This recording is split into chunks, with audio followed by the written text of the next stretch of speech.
Kwa kipekee niendelee kumshukuru sana na kumpongeza Mheshimiwa Rais wetu Mama Samia Suluhu Hassan kwa jinsi ambavyo ameendelea kutenga fedha nyingi, sio tu kwa miradi mikubwa na midogo ya kijamii, lakini vile hata katika huduma hii ya zimamoto na uokoaji, ambapo hii ni mara yangu ya pili nakabidhi magari makubwa kama haya. Kwa sasa hivi kama mkoa tuna magari zaidi ya 7 na ambapo mmeona wenyewe hili la sasa hivi limekuja ni la kidijitali. Maji yanamwagika kwa kubonyeza remote control, ambapo kwa hakika inakwenda kufanya ufanisi mkubwa sana. Kiwango na uwezo wa hili gari, maji karibu lita 1000 inaenda kwa lisali moja. Kwa hivyo masaa 5 maji lita 5000 zimeisha. Kwa hivyo ni mitambo ambayo ni ya kisasa, na ninashukuru kwamba walipewa mafunzo watakaotumia magari haya, wana vifaa vya kisasa vya uokoaji, wana mitungi ya gesi ya kuingia hata katika maeneo yenye moshi na moto.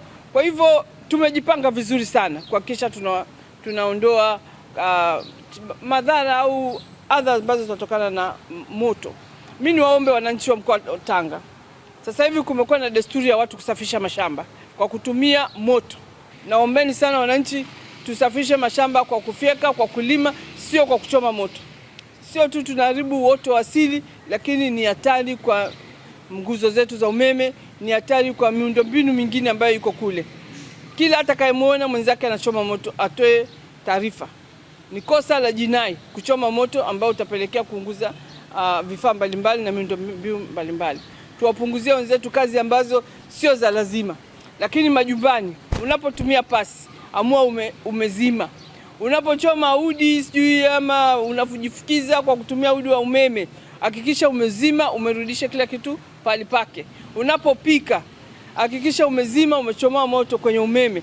Tuwe makini zaidi ili kupunguza gharama kubwa ambazo zinatokea, lakini pia kuokoa maisha. Wenzetu hao wanakwenda kwenye kazi ya uokoaji wanapita katika changamoto kubwa ili kuokoa mali na watu. Kwa hivyo tuwapunguzie kazi ambazo sizo za lazima. Katunze vifaa hivi kama ambavyo siku zote ninavyofanya, tuweze tukatumia kwa muda mrefu, lakini iweze kuleta tija kulingana na fedha ambazo Mheshimiwa Rais wetu amezitoa kwa kupata vifaa hivi. Magari haya yatakuwa chachu ya kuongeza ufanisi katika utendaji wetu, kwani yatatupunguzia masafa ya kutoka Tanga mjini kuelekea katika wilaya za mbali kama vile Handeni, Korogwe, Kilindi na kwengine. Magari haya yatakwenda katika wilaya ya Handeni, Korogwe na Tanga mjini.